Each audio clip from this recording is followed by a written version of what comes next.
derisa unë hupa vetë dijen aty. Më mirë të umbja jetën se sa të mbja në dorë të këtyre personave. Është viktime tina sepse i besova, hina në paranoja. Isha mishte qarë, bryllat po cop, gjujnë cop.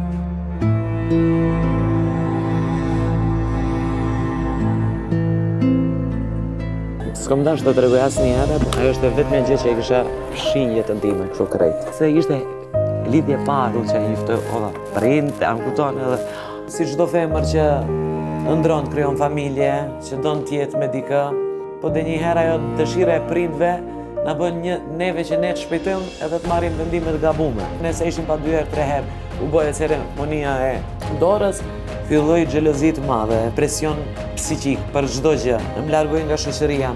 Mbyllin vete, nuk isha unë, nuk e di se çfarë ndodhi. E shifsha çdo ditë se po malltretohem fizikisht, si psiqikisht.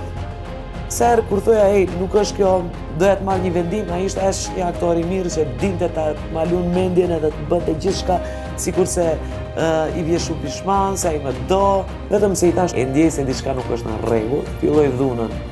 Nga shtrëngimi që më ka bërë fyt, nuk kam mund të ha një javë ditas.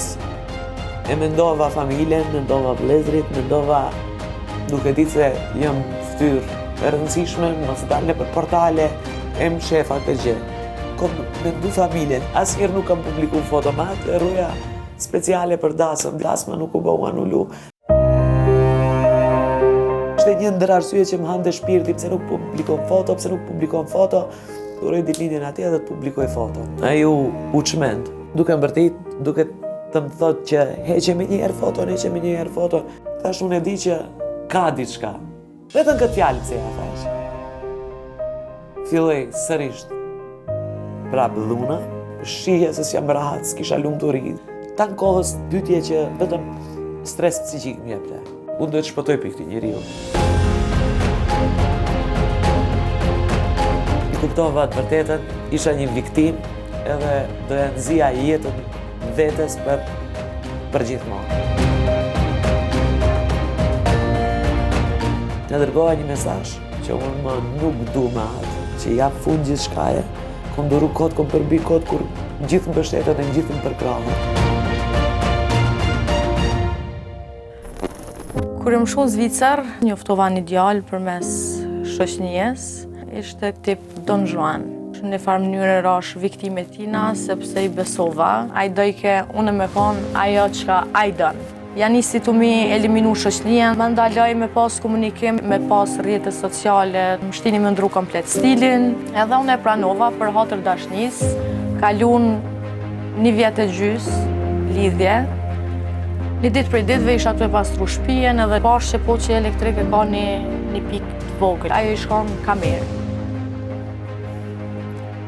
U bona shumë keq, se thjesht mendojsha që se meritoj që ato që ashtu mu sjell me mu. Non-stop konflikte, debate, pi kur gjë hiqit. Kalova një laçe, erdh puna që s'mu isha as me flejt, hina në paranoja, kapi një lloj depresioni, jashtëzakonisht shumë i keq. Mrat fikt edhe në punë. Me familjen tem s'mu isha me fol shlirë, se disha që non-stop jam me incizume, jam në kamera. S'kisha ku me shku se mi msheli krejt dyrt, i hupa krejt shoqnin, i largova krejt njerëzit nga atë. Vetë me shoqni kish met që kisha shpresë që mundet me mnimu, i kisha në Gjermani. Shkova në Gjermani, mesazhat, fjalë që më vishin, të lutem veç edhe një herë, kur mos ka më të bëj kësi sene edhe si femën, u binda. Nesërmen vjen edhe më thot, po du me fol me ty, thatë kum tradhtu.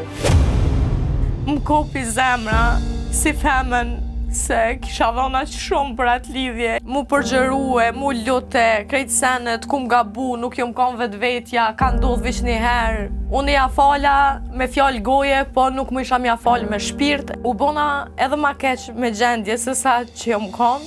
Hina në depresion të thellë, total, agravova me alkohol, se s'mu isha me marrë vetën kur qysh. Më hupi besimi, si besoj isha mas hijes teme.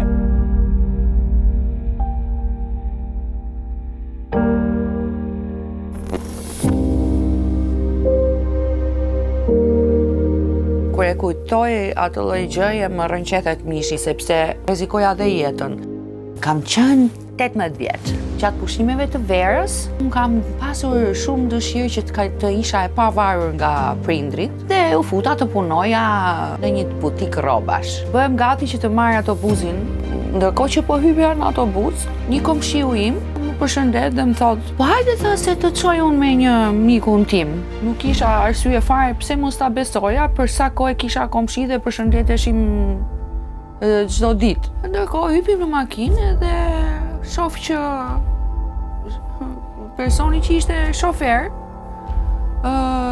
nuk merr drejtimin për nga qendra, por mori një drejtim tjetër. Shikoj vështrimin e shoferit, një vështrim vëngër kështu dhe pak i çuditshëm. Dhe kthej mbrapa shikimin për nga komshiu im. Shikoj dhe ky më bën me gishtë. Kështu. E filluan duke më kërcënuar. Do të vrasin. Një të hapur siguresën e makinës dhe u hodha. Dhe unë përfundoj në rrugë pa ndjenja, isha mishteqar, bryllat po cop, gjujnë cop. Gjesti që bëra unë ishte vdekje prurës.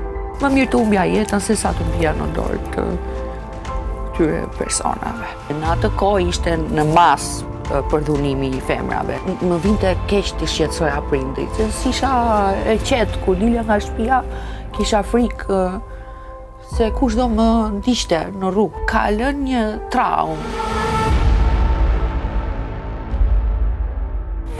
It's go, go, go, go, go, go.